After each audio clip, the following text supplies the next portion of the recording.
the Colts and the Vikings. The Vikings favored by 4. The over-under is 47.5. What are your thoughts here? I like Minnesota in this game. I think they're a little stymied, right, from the game last week against Detroit, but I do think this Colts team is kind of fading fast here. I guess the shininess of Jeff Saturday has worn off. I think the Vikings realize that, they're fighting for at least one home field game, right? And just trying to see how that works out.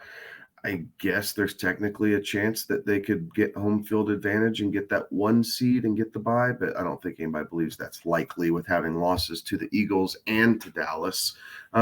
So realistically, they're trying to get one home game out of this, and now's not the time to put their foot off the gas. So I believe the Vikings cover in a higher scoring affair. I think they cover the 42, so we'll see the over here. But nevertheless, Minnesota will prevail. Yeah, I think you're right. I think we are going to see Minnesota, carry this thing home. Them coming off of a loss to the Lions in Detroit last week, they can clinch, right?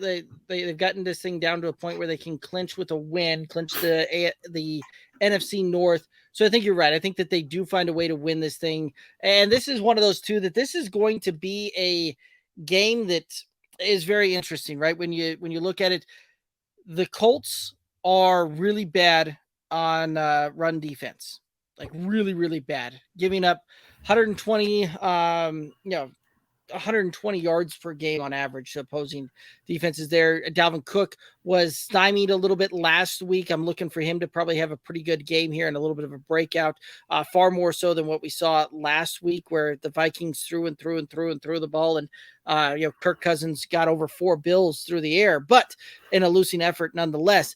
The Colts, on the other hand, they're going to have to do something that they haven't had much success with all year, and that's Matt Ryan have to lean back, throw the ball, and you can better believe that the Vikings are going to put this thing on Matt Ryan's right arm to have to try and win this game.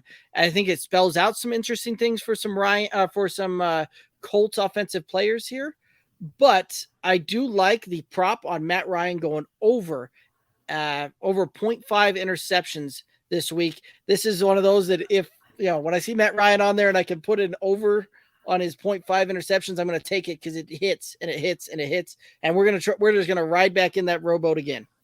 Yeah, I'm going to one of his favorite targets in Michael Pittman. I'm going to say over 5.5 receptions. This is going to have to happen for the Colts to remain in the game. The Washington pass defense has been non-existent the past few weeks, giving up over 300 yards on average over the last 4 weeks worth of play. And I think it's actually over 312. So with that, Pittman's going to see the ball. So I see him over 5.5 catches.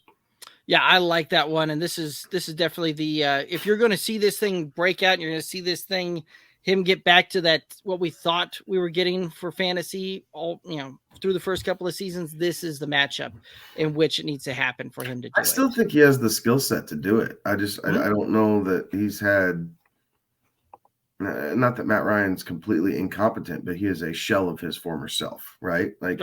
Former MVP. And I like Matt Ryan, so it's nothing against the guy personally, but his skill set is diminishing. And he is a statue back there. He cannot move whatsoever.